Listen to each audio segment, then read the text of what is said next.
आंगनबाड़ी, आशा worker, इन सभी के भी मानदेय को बढ़ाएंगे। शिक्षा मित्र, अनुदेशक, इन सब के लिए भी सरकार कार्य कर रही है और ये सरकार पहली सरकार है जिसने शिक्षा मित्रों के लिए, शिक्षकों के लिए, किसी भी कोई भी शिक्षक हो, उच्च शिक्षा के हो, माध्यमिक के हो, बेसिक के हो,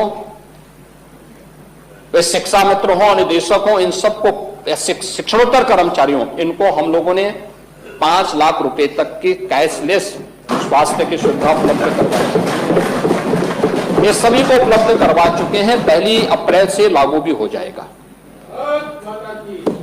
लेकिन नमस्कार, स्वागत है आप सभी का आपके अपने चैनल में जिसका नाम है न्यू अपडेट। जैसे कि आप यहाँ पर देख रहे हैं कि आंगनवाड़ी कार्यकर्ताओं का मानदेय बढ़ा। जी हाँ, ये अमर उजाला में निकला हुआ है। क्या लिखा है आगे? मुख्यमंत्री योगी आदित्यनाथ ने सोमवार को विधान परिषद में आंगनवाड़ी व आशा कार्यकर्ताओं का मानदेय बढ़ाने की घोषणा की है। राज्यपाल के अभिभाषण पर धन्यवाद पर चर्चा करते हुए मुख्यमंत्री ने कहा कि शिक्षा मित्र व अनुदेशकों के लिए भी सरकार काम कर रही है। हाल ही में इसके लिए कौशल्य चिकित्सा सुविधा देने की घोषणा हुई है। 1 अप्रैल से 5 लाख रुपए तक की चिकित्सा सुविधा जो है निःशुल्क उपलब्ध कराई जाएगी। देखिए, बहुत बड़ी खबर निकल कर आ रही है आशा कार्यकर्ताओं को लेकर।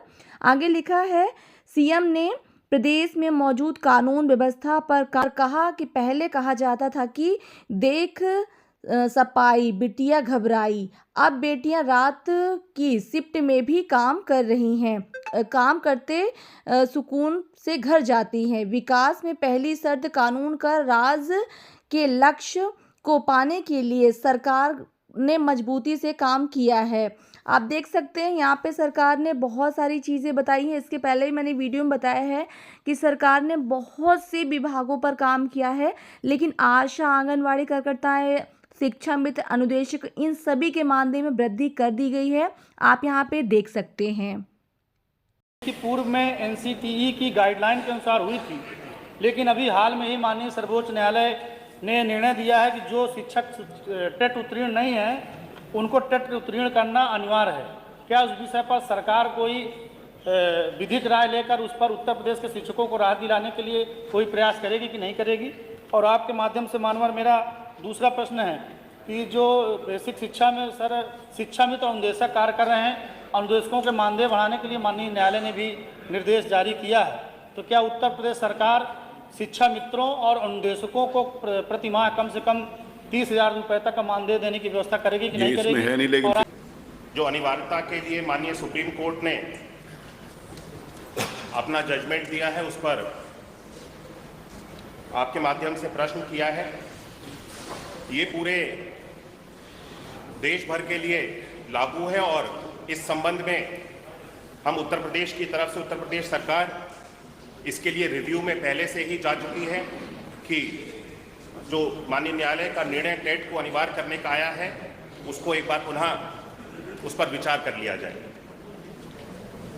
किसी भी विद्यालय को बेसिक शिक्षा विभाग के अंतर्गत, परिषद के अंतर्गत बंद करने का निर्णय कभी भी नहीं लिया गया। बार बार इस सदन में इस प्रश्न को उठाया जाता है कि सरकार के द्वारा, बेसिक शिक्षा विभाग के द्वारा परिषदीय विद्यालयों को बंद किया गया। एक भी परिषदीय विद्यालय बंद नहीं किया गया है।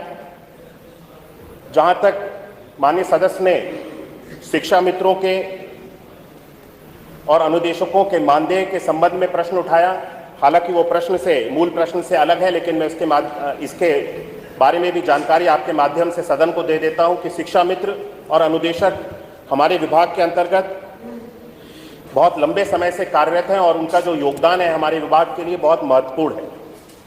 हमने शिक्षा मित्रों के द्वारा लंबे समय से की जा रही जो उनकी मांगें थी, जो कि कैशलेस चिकित्सा को लेकर के थी, शिक्षा मित्रों के अपने मनचाहे स्थान पर उनके समायोजन की थी, इन दोनों उनकी मांगों को पूर्ण करते हुए कैशलेस 5-5 लाख रुपए की परिवार को भी सम्मिलित करते हुए चिकित्सा की सुविधा देने का कार्य हमारी सरकार ने अभी हाल ही में किया है और उनको मनचाहे अपने स्थान पे जाकर के वे अपनी सेवाओं को दे सकें, उसकी भी व्यवस्था बना करके वर्तमान में गतिमान है और चरणबद्ध तरीके से एक एक शिक्षा मित्र को अपने मनचाहे स्थान पे, जिस स्थान पे जाकर के वे अपना सेवाएं देना चाहते हैं, उस स्थान पर पहुंचाने की व्यवस्था भी बना दी गई है।